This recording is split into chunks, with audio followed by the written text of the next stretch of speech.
Happy Monday and welcome back to the Daily O. I'm Jenna Murph. Today we're out here at Old Central, which is the first building on campus. In local Stillwater news, Stillwater City Council are meeting today to discuss the drafting of a mask ordinance for the city. The proposed ordinance would require masks in most public places. The city enacted a mask ordinance in July 2020 and it lasted until May of this year. If this were adopted in a future meeting, it would last until February of next year. This is all in response as COVID-19 cases are on the rise, pushing Stillwater Medical Center to its limit. Thousands of refugees from Afghanistan are arriving in the States, and Oklahoma's Catholic Charities is expecting to take in around 1,800 people. The Stillwater Catholic Charities location are expecting to take in 800 people. So depending on availability, Stillwater will be a new home for a lot of people. Next, we are going to Emily with some entertainment news. Hi guys, Emily Singleton here. I'm the social media editor for the O'Colly, and I just wanted to do a little daily update for what's going on social media.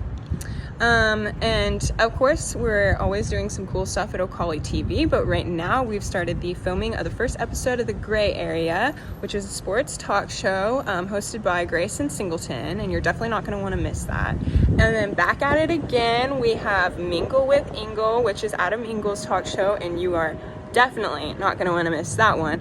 Only $3.99, and you get all of this exclusive content at ocollytv.com, so don't forget to subscribe. As far as social media, we are starting a TikTok, and I'd love for it to blow up, so go follow us at O'Colly OSU. Different than the rest of our socials, which Instagram, Twitter, and Facebook are all at O'Colly, but TikTok is at O'Colly OSU, so go check us out. And then as far as Instagram and Twitter, we would love to see student content, more student content. Send in whether it's art you're working on for projects or whether it's events you're attending, Greek life or other. We would love to see pictures or tweets or anything you want to share. We'd love to post student content and get you guys more engaged in our social media. And then today, I loved on Twitter, there was a little hashtag Monday motivation trending, and I felt like that was perfect for this somewhat dreary Monday, almost like 5-6 weeks into the semester. And one quote that I saw trending pretty rapidly was, "You didn't come this far to come this far. Keep going." So I wanted to just leave you guys with that for this little social media update. So thank you. Thanks, Emily. Up next, we are going to the O'Colly Storm Studios with Josh for weather. All right, and good evening, folks. I'm Joshua Weisel here in the O'Colly Storm Studios, taking a quick look at the forecast for the overnight tonight. As you can see, we're expecting a cold front to push through, and that's going to bring lower temperatures across the region. As you can see, 61 in Stillwater, 60 for our friends in Tulsa, 60 in Ponca City, 62 in Oklahoma City, 63 in Norman for the lows tonight. So it's going to be quite cool this evening. It's not going to be cold, but it's going to be pleasant temperature-wise. Other than that, we're expecting showers and storms across the region. With that cold front, there's a potential roughly around 30, maybe 40% for some showers and storms. So not everyone's going to see this rain and storm activity, but it's just something we want to let you know that there could be some storms overnight across the region with that cold front as it brings those cooler temperatures. Taking a quick look at the storm zone for tonight's storms that are possible. I'm going to say that again. They're possible. We're not expecting any sort of widespread storm coverage in general. Like I said, we're talking 30 to 40%, but we're also talking a low chance for maybe a few strong storms, but we're not expecting any sort of widespread severe weather event or anything like that. We're talking hail around maybe nickel-sized or bigger, and maybe some 60-mile-an-hour winds with the strongest storms. And as you can see, that's in this area in yellow, so that would include more of the Tulsa area than it would Stillwater. But we're still going to be watching, and we're going to be still watching our area, as it is still kind of 50-50 in that yellow and blue region that separates general storms from a few strong to severe storms. So like I said, can't rule out maybe a few strong storms with some gusty winds and some small hail, so we'll be keeping an eye on that into the overnight hours. Otherwise, we're not expecting any sort of widespread storms, and we're not expecting any sort of widespread severe weather coverage. So that's a look at the storm zone for this evening. We're sure excited for those temperatures to be cooling down. Take a look at the forecast tomorrow morning with the O'Colly, but also make sure that you follow me on these social media sites. And then, like I said, follow the O'Colly for the full extended forecast tomorrow across the region. You can find it at ocollytv.com. ocallystorms.com and at Ocally on Facebook. So thank you for tuning into this forecast. Like I said, some storms are possible tonight. We're not expecting any sort of widespread storm coverage. We're not expecting any sort of widespread severe weather coverage. We just want to let you know that there is a potential for rain and a few thunderstorms. Some could produce some gusty winds, but other than that, we're expecting relatively pleasant to start off the day tomorrow with those cooler temperatures. So thank you for tuning into this broadcast. I'm Joshua Weisel. Thanks, Josh. Last weekend, the Cowboy cross country team hosted the Cowboy Jamboree. Here are some highlights from that meet.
Cowboy football had a big road win this weekend, and Alex Dusky has the recap for us. The Cowboys narrowly defeated the Boise State Broncos Saturday night 21-20.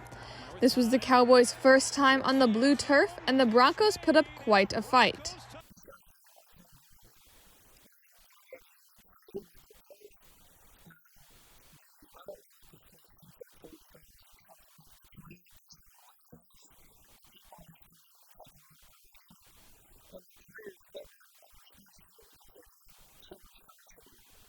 It was a tough day for OSU with injuries. Wide receivers Tay Martin, Braden Johnson, and Jaden Bray all missed the game. However, their absence allowed two new freshmen to step up and make key plays. Rashad Owens had 2 receptions for 34 yards, and Cale Cabanis, a walk-on, had 1 reception for 24 yards, which sealed the game and the win for the Cowboys.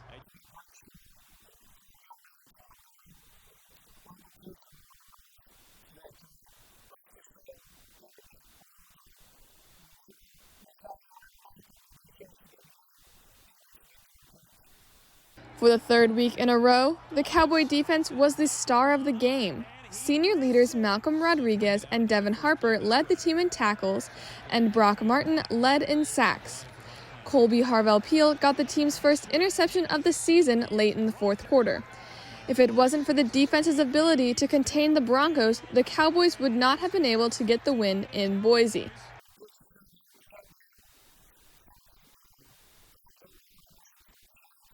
Another crucial injury to note is star safety Trey Sterling. This is Sterling's 4th season with the team, and unfortunately it has been cut short. He did not travel last weekend, and in the post-game conference, Coach Gundy announced Sterling will be out for the season.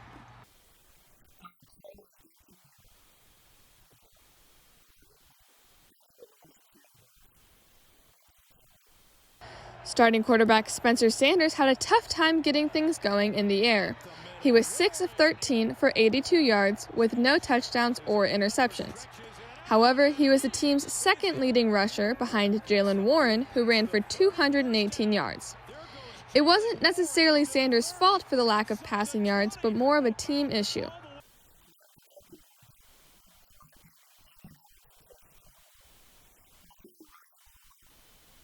The Cowboys are back home this weekend for their first conference game of the season. They will take on the Kansas State Wildcats Saturday at 6 p.m. in Boone Pickens Stadium.